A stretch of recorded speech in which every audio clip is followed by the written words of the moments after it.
was struggling originally with how I was going to do this video, because I was just gonna play a game with real cards with myself, but trying to work out the logistics in my head was very difficult, so instead I came up with this idea where I play Magic the Gathering Arena, which is actually just Magic the Gathering online, and kind of explain some of the stuff as I go along.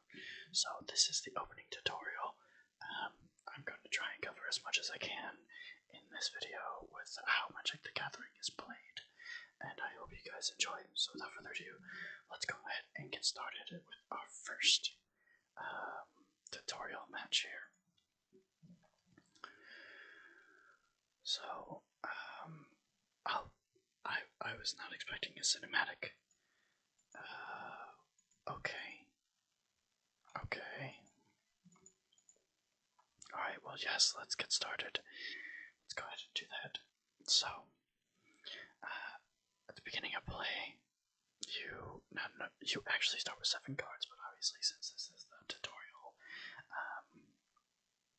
they're going to shorten it up. Now, one of the main things that you can do every turn, and you need to do every turn, is you can cast a single land card.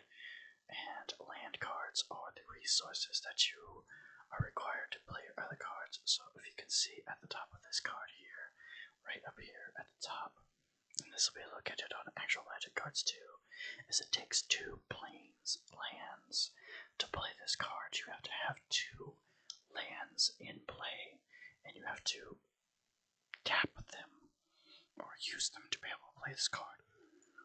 So you want to try as often as possible on every single turn to play a land card at either the beginning or end of your turn. So we're going to go ahead and drop a Plains card so that we have a mana here and see what our opponent does. So as you saw there, we don't have enough lands to play this card, so we have to wait another turn until we get more land. So we're going to go ahead and drop this one here, which will give us 2, which pink will allow us to play the Shrine Keeper. So we are going to go ahead and play this card for 2 Plains mana, which, as you see, taps these 2 cards. While they are tapped lands, as you can see in the description here, tapped lands can be used again on your next turn. So now it is our turn, so they are untapped, so we can play again. It doesn't really matter what order you play, whether you drop another monster or a spell card, or if you use a land card, as long as you play at least 1 land a turn. You really want to make sure you get at least a single land card on the field every turn that you have one in your hand. So we're going to go ahead and drop another Plains card by our second Shrine Keeper here. Now, if you see this black kind of mist around this card, it has what's called Summoning Sickness. So as you can see on the left here, Summoning Sickness, and this applies to every monster unless they have what's called Haste. They cannot attack on the first turn that they are played. Now, any monster that is imbued with the effect Haste can attack the first turn it's played. But if a monster does not specifically say that it has haste, then it cannot attack for at least 1 full turn. That is your turn and the opponent's turn included. However, since we played this Shine Keeper last turn, we can go ahead and attack with him. So we're going to go ahead and attack with our Shine Creeper here. And we're going to use just 1 attacker because this guy has Summoning Sickness.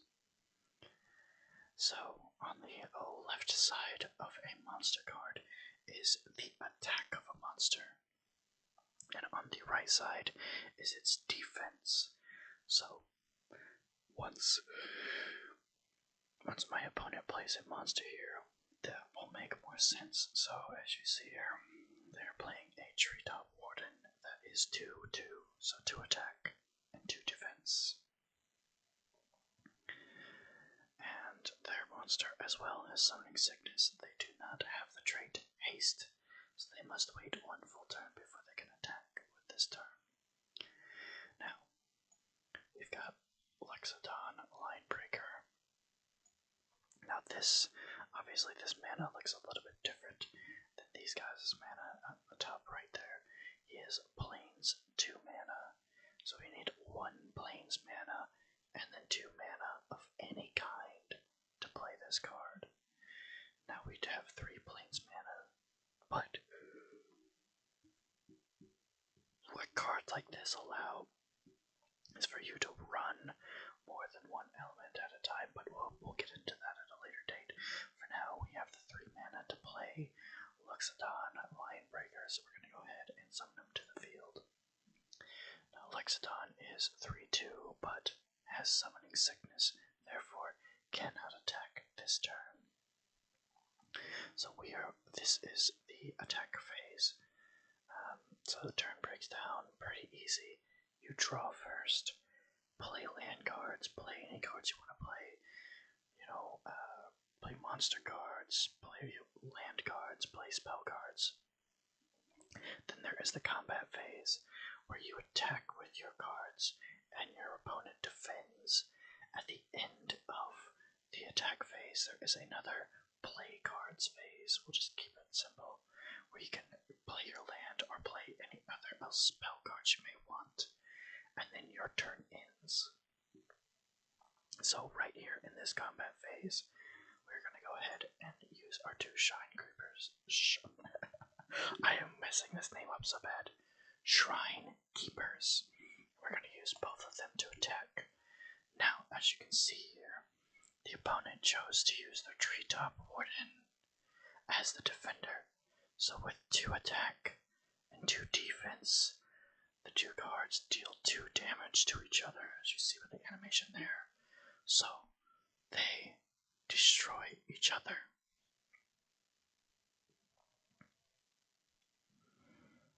Now, eventually, I'm sure they will play another card here. Yes, a Rambling Belith. That is 4/4. Totally fine. We're alright with that. Hopefully we draw some decent... No, we draw another land. Now, I know what's going to happen, but I just want to show you what will. So we're going to use 1 Shrine Keeper, I got it that time, to attack. Now my opponent should block my attack here. Oh, okay, so as you can see here, it's saying my opponent can block and kill your attacking creatures. So it's not even letting me, but that's the difference because this is a 4/4. If I attack with this 2/2 monster, I will only deal 2 damage to its 4 toughness, and it will deal 4 damage to my 2 toughness. So this monster, this Rumbling Belith, will actually destroy my Shrine Keeper. So we're going to go ahead and cancel the attack, because we don't have anything strong enough to take out this Belith yet. And is there a skip turn button? Or do you want me to attack with both? No, okay. Is there an end turn button? How do I end my turn? There we go, no attacks. Okay. So we're gonna see what they play here. A Feral Roar. Creature can... Why is that okay. So they're gonna put this on the Rambling Belith, making it an 8/8 creature, which has temporarily made it stronger. Now they're going to attack me. Now that 8 damage that monster has will kill me, because the 2 ways that you can win Magic is your opponent runs out of cards to draw, or you deplete their HP. Each player starts off with 20. Now in this demonstration we started off with less, but you either deplete their HP by dealing damage directly to the player, or they run out of cards. Those are the only 2 ways to play, or only 2 ways to win, minus some weird other mechanics. Now he is attacking, so if I let him attack me directly, I will die. So what I'm going to do is sacrifice my Shrine Keeper to block the Baloth. Now, the Baloth will destroy the Shrine Keeper, but I, as the player, will not receive any damage.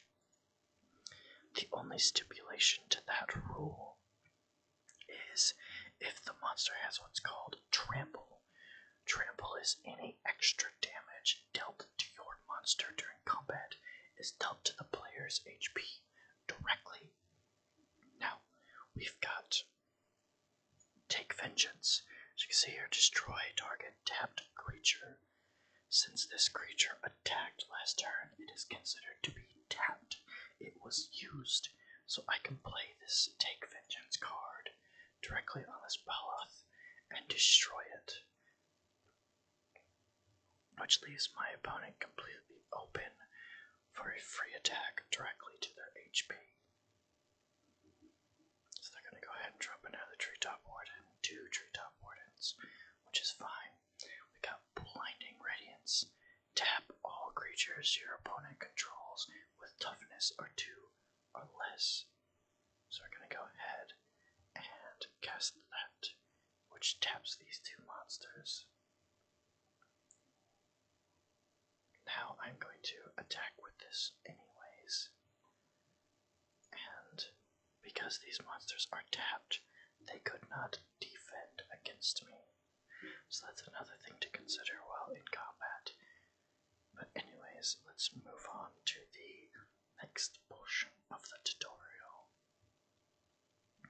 Oh, we got a nice little card here. When Spiritual Guardian enters the field, you gain 4 life.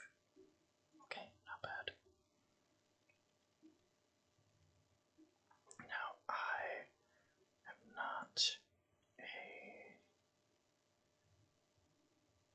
complete the tutorial to unlock them all. Oh, okay, so let's go ahead and just do this next battle here.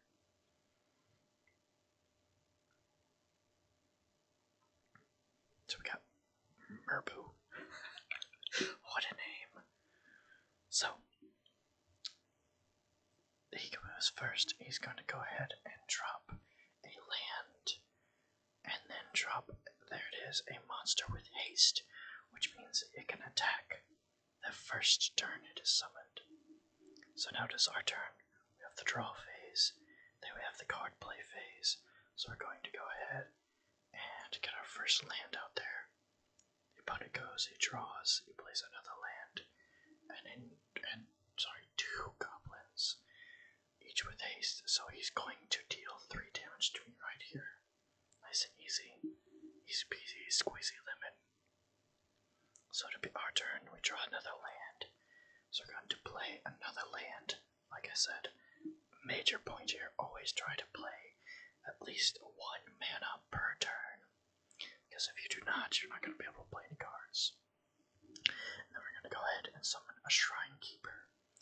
Now our monster does not have haste, so unfortunately it has Summoning Sickness. We are going to go ahead and block this guy. And that should destroy, and we take the 2 HP, which is fine. He played a 3/3 Goblin Warrior. Not a problem, no haste though, so it has Summoning Sickness. So we have a turn to figure out what we want to do here. We're going to go ahead and drop a Plains, drop another mana. We're going to summon our second Shrine Keeper and a Sanctuary Cat, which prowls is just a 1 mana creature that is 1/2. Go ahead and pull that out of the field. They both have Summoning Sickness, and if I attack with this monster, he will block with the Bruiser, and it'll die. So I'm going to wait 1 turn, see what happens. He played another land, so that he could continue to summon cards, and then went for the triple attack. So I want to use this to block this, use the Shrine Keeper to block this, and then just go with the 2, and I should be able to survive this 3 HP is keeping the game kind of close, but we'll see what happens here. So we'll take that 3-hit straight in, but however, we did get rid of 2 raging goblins, which is great. Now he is playing a sorcery card as an additional cost to cast this spell. Sacrifice a goblin. The goblin grenade deals 5 damage to any target, so he's going to sacrifice the bruiser to deal 5 damage directly to me, which again is fine. I'm going to summon another land here. Now, he's obviously not a real player, but this was a massive misplay from him, because he now has nothing to block against my 3 attackers, which is 5 damage directly to him for completely free. So, let's see what he does here. Oh, he's going to... What's this? Oh, whoa, hold on, back up. What happened here? When Goblin Gang Leader enters the battlefield, create 2 1/1 Goblin creature tokens. So tokens are special sidecars that are only summoned with the effect of another card and do not actually get counted in your deck count, which is 60. Anyways, it is our turn. We've had our draw phase and pulled out the Spiritual Guardian. So we're going to go ahead and drop our 5th planes of the game. Go ahead and use those 5 mana to cast Spiritual Guardian and heal ourselves up by 4 points. And then go for the triple attack again. Now, the Goblin Leader will kill somebody, but I will defeat these 2 tokens, and he will sacrifice himself unless he uses the Gang Leader to block the Sanctuary Cat, which is perfectly fine. Let's see what he does. That's exactly what he did. So this will kill my cat, which is fine. We got rid of the 2 tokens, so that takes care of that. Now let's see what he wants to do here. He's going to go ahead and move directly to attack my HP. We're going to use the Guardian to block that for us. The 3/4 easily takes care of the 2/2, resulting in us coming out on top of that. And why? Okay. Now, when Ogre Painbringer enters the battlefield, it dealt damage to each of us. It dealt 3 damage and is a whopping 7/3. I need to get rid of this monster as quickly as possible. Now, of course, I'm drawing 1 card at a time, and this is very scripted, but that's okay. We're going to summon another Spiritual Guardian here, healing us up by 4 points yet again. Now he can only block one of my monsters, and he will likely kill this Spiritual Guardian, but we're feeling okay about it, because the 3/4 will kill him at 7/3. So we're going to go for the double attack here. He's going to block with the Painbringer, and so let's see what your final card is here, because you die next turn. And he plays nothing. So we're just going to go ahead and move into combat, and that's the game. The pokey bits hurt the most. Okay. Alright. So, yet again, like I said, it's just another scripted event, but we got 2 new cards again. We got enchantments. Now, enchantments are cards that are permanent, and you can attach to a character a monster card. So we enchant the creature gets +2/+2 permanently. We have another enchantment here. Enchanted creature gets +3 and +3, and it has flying. Flying is another type of trait that creatures can have, and flying creatures can only be blocked. Oh, here it is, up in the upper right here. If I can get that to stay lit up, there we go. A creature with flying cannot be blocked except by creatures with the flying or the reach trait.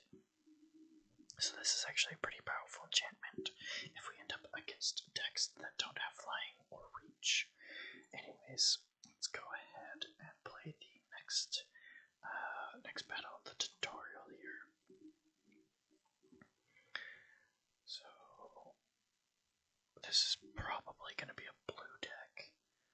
which is a lot of sorcery and silliness.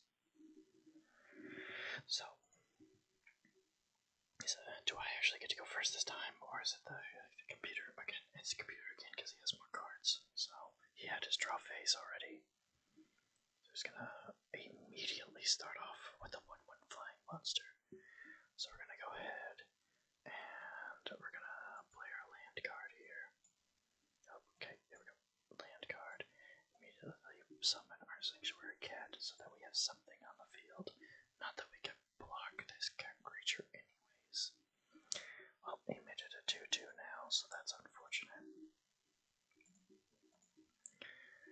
And so now it's 2/2 and flying, which means I cannot block it unless I pull something that has reach or pull the enchantment we just got that has flying. So we just have to take this 2 damage directly, which is fine. So we're going to go ahead and play another land. And we're actually going to hold on to this because this monster is not quite worth a 2/2.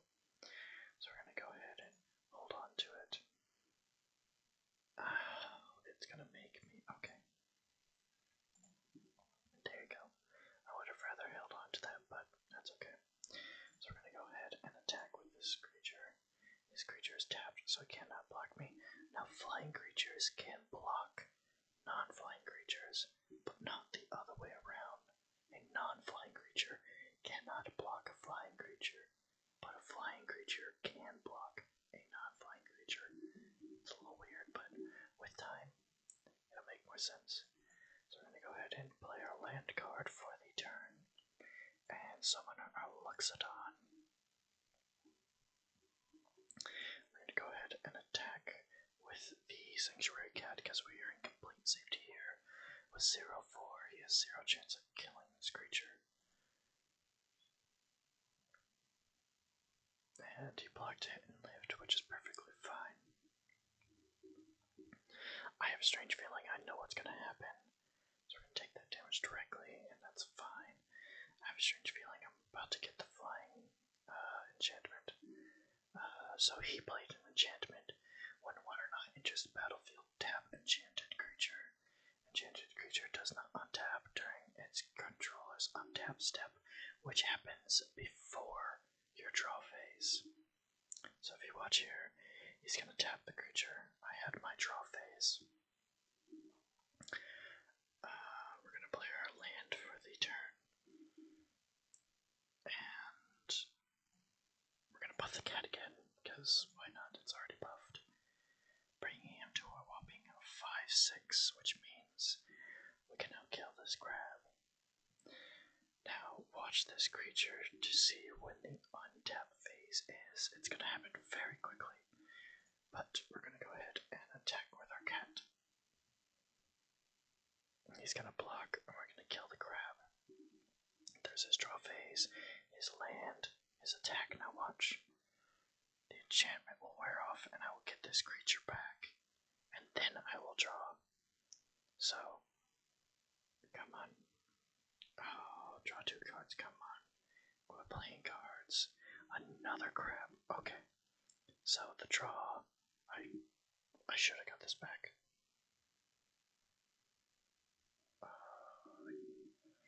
I guess I misunderstood the card. I thought it only lasted 1 turn. Oh, it's an aura. So it's permanent. Okay, that's fine. So we're gonna go ahead and summon a spiritual guardian. Gain ourselves some life back. Kill his new crab. And then wait and see what he does. He plays a land and attacks with the gull, which is perfectly fine. And the Titanic Pelgosaur 4/6. That's pretty big. So there it is.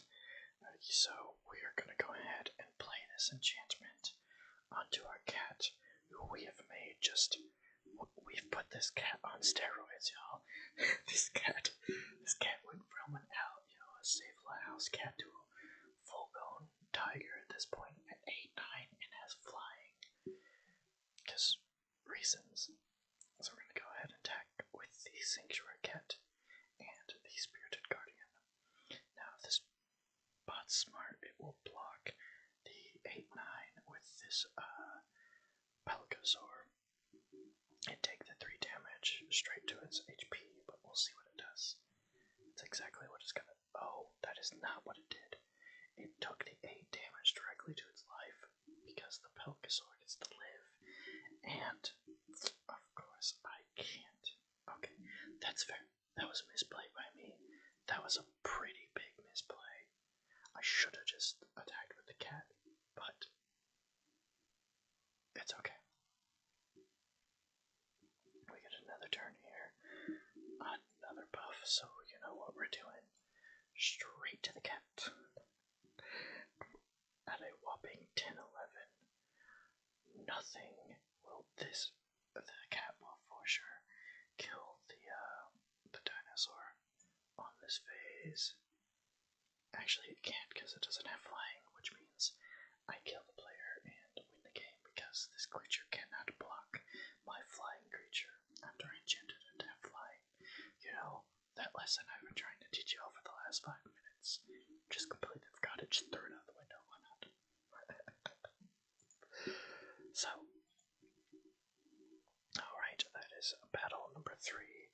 2 more cards here.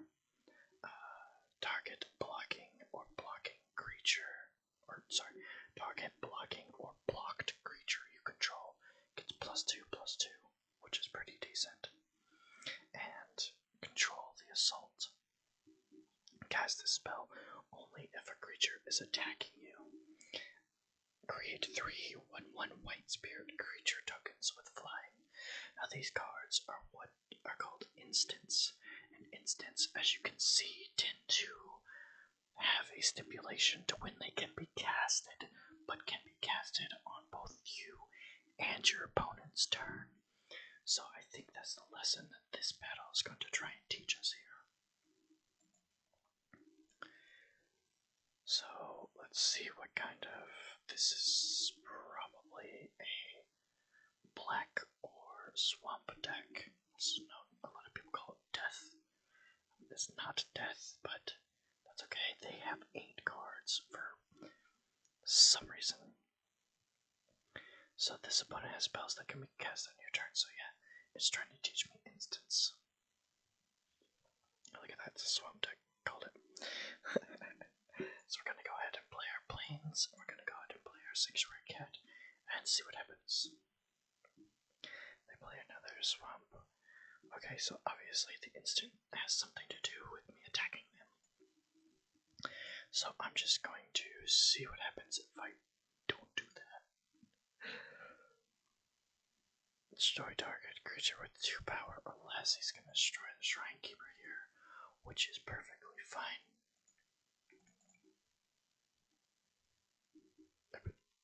Or he's going to destroy the cat. Okay. Yes, it is my move. Thank you. We're going to play our mana for the turn. Summon a new Shrine Keeper. And no attack. Yes, I know, but it's going to destroy my card. I knew it. Creatures with flash can also be cast at any time, like an instant sorcery spell, which is interesting, so they're going to drop it and block with it, which is totally fine. Yep, okay. So they destroy each other. Yes, I saw that coming because you told me it was coming, but that's okay. They're Mrs. Hood Thing Person. Play our 1 mana for the turn. We're going to go ahead and drop the enchantment on the Shrine Keeper here, making him a 4/4. We're going to go ahead and attack. What do you got for me now? Okay, so she's going to block the damage, which means we don't get to do it to her straight, but 4/4. I'll destroy this character. Whoa, what up? Sacrifice creature to draw 2 cards. You can, but she just played the. Okay, I'm not sure how that worked out, but alright. Moving on. You've been waiting for this. Whoa, I'm shaking in my boots. In my Whoa.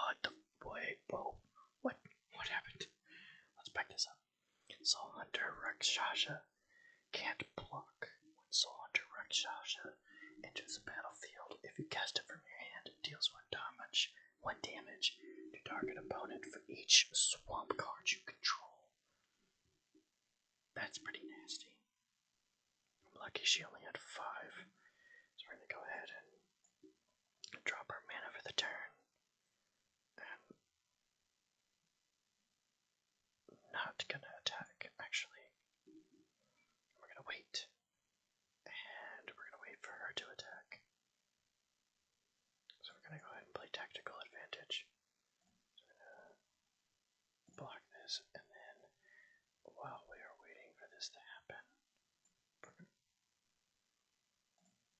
we're gonna play tactical advantage, which will give our blocking creature +2/+2, making it 6/6, which will destroy the Rakshasa. So, like it, and we'll take it. What are you gonna play now? Something I need this for, because these are scripted. So, what's next?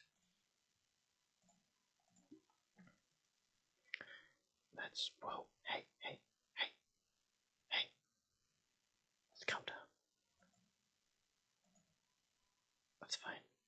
Now, she's using 2 monsters to block my 1. Now, the damage is...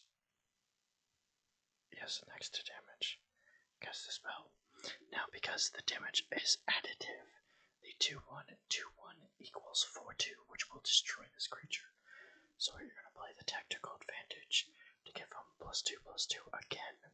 Make him 6/6, which will destroy both creatures, and he gets off scot-free. It's easier to, instead of looking at this as toughness or defense, to look at it as how much health does the creature have. So we went ahead and got the confront assault spell,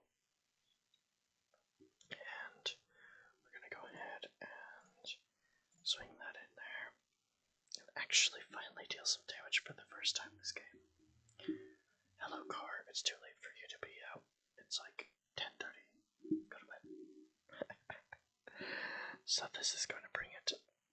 Obviously, this makes it a 6/3, which will destroy this creature. We're going to cast Confront the Assault, which will pull out 3 spirit tokens, and then we are going to block 1, 1, 1.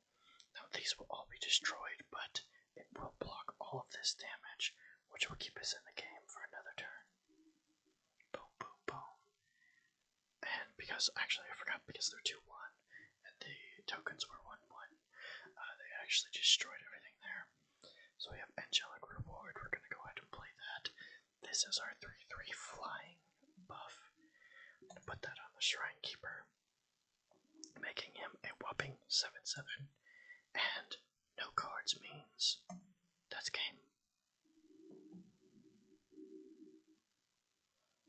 So that's a very quick rundown of instants. So again, instants can be played as long as the stipulations are met on either your or your sorry, I'm so sorry. On either you or your opponent's turn. And flash. A creature with a flash trait can be treated as an instant and can be played on either you or your opponent's turn. So, 2 more cards here. We have Inspiring Commander. Another creature with power 2 or less enters the battlefield under your control. Gain 1 life and draw a card. And then we have this Sarah Angel, which has flying and vigilance, which, if you can see here, vigilance attacking doesn't cause creature to be tapped. So instead of tapping at the end of the turn where you cannot defend with her, she instead stays untapped so that you can use her on your defense stage as well, or defense phase. And then we're going to go ahead and wrap up our last battle of the tutorial here. Yes, a little ball of light. Things are happening and it's all wonderful and I'm so happy. And oh my god, it's a dragon. What are we going to do? We're going to throw cards at it. Right in its face. Pew pew pew pew pew pew. Pew pew.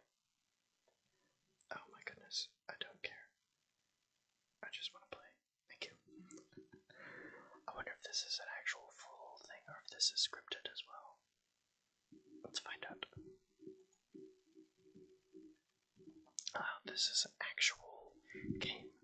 So as you can see here, 6 cards, 6 cards. Let's see who goes first. Defeat me and I'll let you go. Lose and you serve me for eternity. Oh no. Okay, so he goes first. Plays a swamp card. We're gonna go ahead and drop our plains card. Our mana for the turn. Keep it there. So he's running Swamp Mountain. Drops Miasmic Mummy. When it enters battlefield, I discard a card. Now, we obviously don't want to get rid of any creatures or instants because we're going to use those. So the least useful, ironically, is any mana card.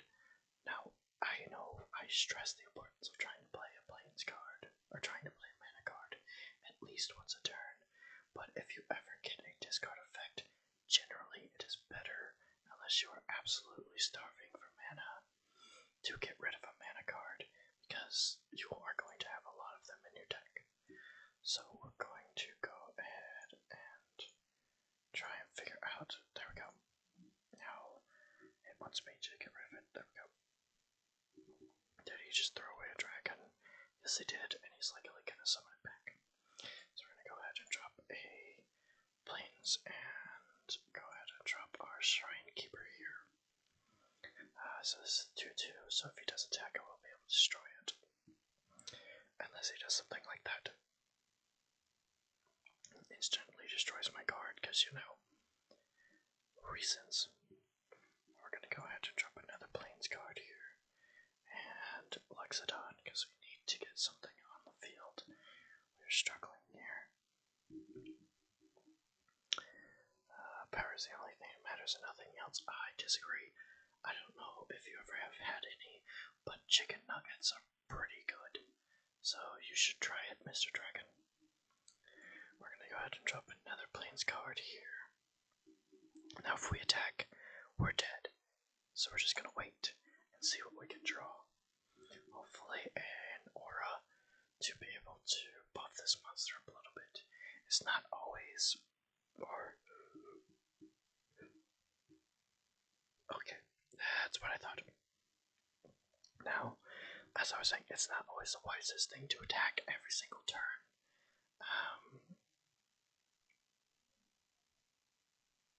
Okay. But yeah, it's not always the wisest thing because you don't want to instantly destroy your monsters, but I can't take 6 damage here. So we're going to go ahead and block that there. And take the damage and lose our Lexodon, which we're okay with. We'll drop another plains card here, and go ahead and drop a Spiritual Guardian and heal ourselves back up, which healed us for all the damage we took last turn, but we're going to take it again. When you cast your next instant or sorcery spell this turn, copy that spell. You may choose new targets for the copy. What in the world is he going to do to me here? Something that we're not going to like. Seismic Rupture, which means... What? Okay, but yeah, but like, what does Seismic Rupture do? Can I see that? Deals 2 damage to any creature without flying. Okay, and he's gonna do it again. Which, okay. Okay there, bud. Okay, this is... this sucks. Okay, so we're gonna play another plains card here, which will let us summon our Inspiring Commander, which, whenever another creature with 2 power or less enters the battlefield under your control, gain 1 life and draw a card. So, we're gonna have to just take that damage again. Draw 7 cards. Why is that a thing? Why is that a... Okay. We're kind of struggling here. A Shrine Keeper. Wait, okay. That's not the card we need. But we did heal ourselves, so that's nice. So I can't live draw a card, which means... okay, so I get to play another Shrine Keeper. Oh, okay. There we go. That's what we were looking for. So we are going to destroy So we stop losing all of our HP here. And we're gonna pause this for just a second to make sure. Yes, okay, it is. Okay. So sorry. Had a weird little pop-up. Anyways, we're gonna go ahead and attack with the commander because he can't block it. Deal 1 damage for free, which is awesome. He's going to. Okay. Okay. just okay. Oh my goodness. So, oh wow, you can do that. That is so much easier now. I can actually explain the cards. Okay. So we are going to wait for this creature to attack us, and we're going to play Confront the Assault, which casts a spell only if a creature is attacking you. So we're going to wait for him to attack. And we're going to summon our 3 spirit creature tokens with flying. So we're just going to go ahead and now attack it up and wait for him to attack. Another volcanic dragon that's flying.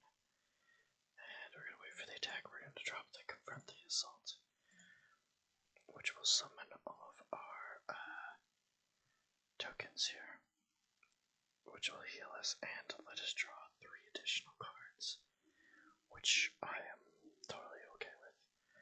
And then this will attack this, this will defend this, and this will defend this, which gets rid of these 2 tokens, because who cares?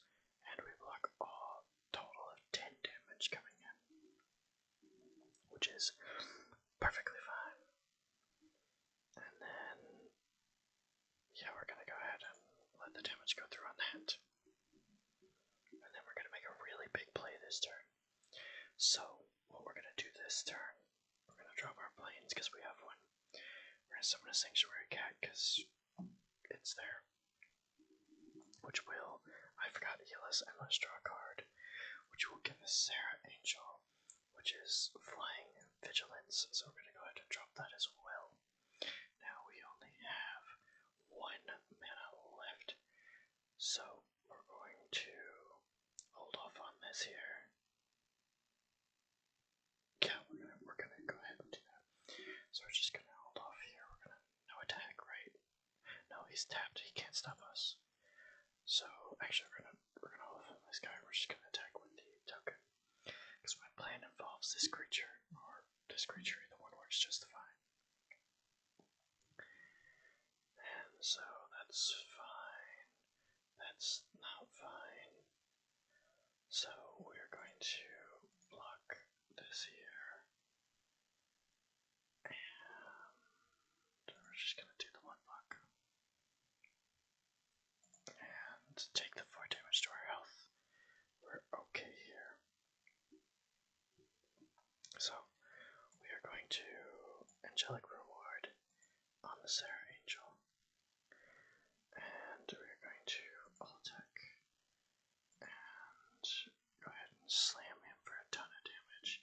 Now, because she has vigilance, she cannot be tapped after combat phase. So this is a lot of damage. So we are going to block, and we are going to drop a tactical advantage just to give her 9/9, just to make sure that we can block that. Ooh, that is kind of close. Okay, so we are going to play the Spiritual Guardian here to heal ourselves up.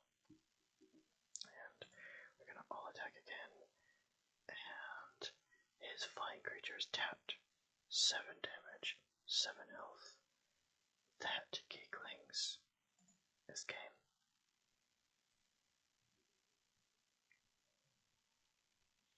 So, that was very, very fast and not a ton of explanation, but I want to try and make this a bit more of a regular thing. So let's go ahead and see what final 2 cards we get to unlock here. Whoa, we did it. The dragon, better think twice before he tries messing with you again. Yes, little ball of light. That is correct. And so we have the light deck, the water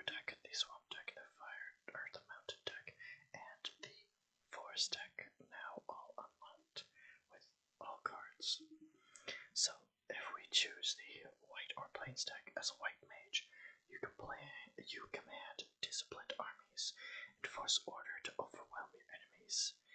As a blue mage, you control the battlefield through illusion, always thinking 3 steps ahead of your foe. As a black mage, every advantage comes at a cost. Sacrifice whatever is necessary to control the forces of death and darkness. As a red mage, you revel in the chaos of battle. Fire is your weapon and your inspiration. As a green mage, the natural world is at your command. The power of life itself fuels your magic. Oh, that is just so cool. And this right here is Warden with his cat, Guinevere, which is my favorite D&D character and favorite book character, and who I cosplay for Renaissance Fair. So, that right there is the start of the series. I hope you all enjoyed it. I hope you all learned something. If you have any questions, leave them in the comments below, and I will try to answer them as soon as I possibly can. As for now, though, thank you for watching, and I will see you guys in the next one. Bye-bye.